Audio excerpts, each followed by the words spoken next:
Hey everybody, Graham here. Second time recording this because first time I didn't get the audio.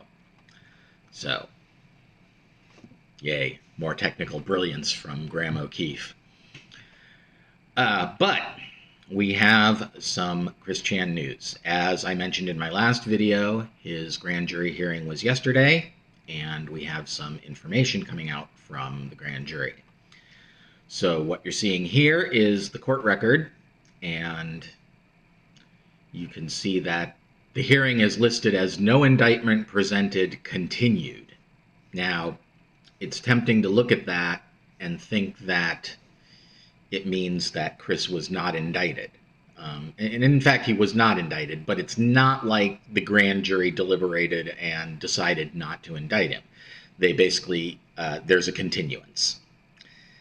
And the continuance is because Chris's lawyer, David Heilberg, filed a motion. And the motion, as you can see here, is for autism disorder deferral. What does that mean? Well, one of the Kiwi farmers was kind enough to dig up the statute. And here it is, and I will read part of it to you.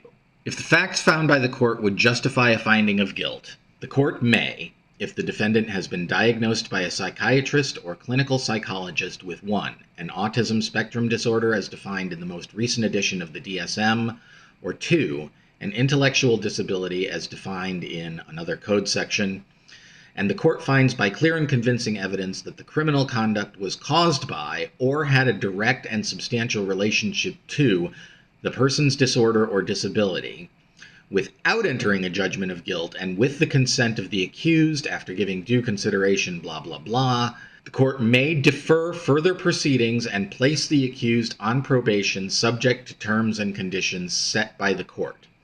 Upon violation of a term or condition, the court may enter an adjudication of guilt, or upon fulfillment of the terms and conditions, the court may discharge the person and dismiss the proceedings against him without an adjudication of guilt. So what that means is that if the judge rules this way, he could decide that Chris's crime was directly related to his autism or was substantially impacted by his autism. And if that's the case, he can basically put Chris on probation and not enter a guilty verdict. So Chris would go on probation for some period of time, and there would be conditions attached to the probation. And the conditions would probably be things like no contact with Barb, maybe no internet, who knows. It could be anything the judge thinks is appropriate, he could enter as a condition of probation. So, if Chris were to violate his probation, which seems likely, the judge can then enter a guilty verdict and sentence him, and he goes to jail. If he gets through his probationary period without any violations, which I think will be challenging for him, the judge can simply dismiss the case. And dismissal is just that.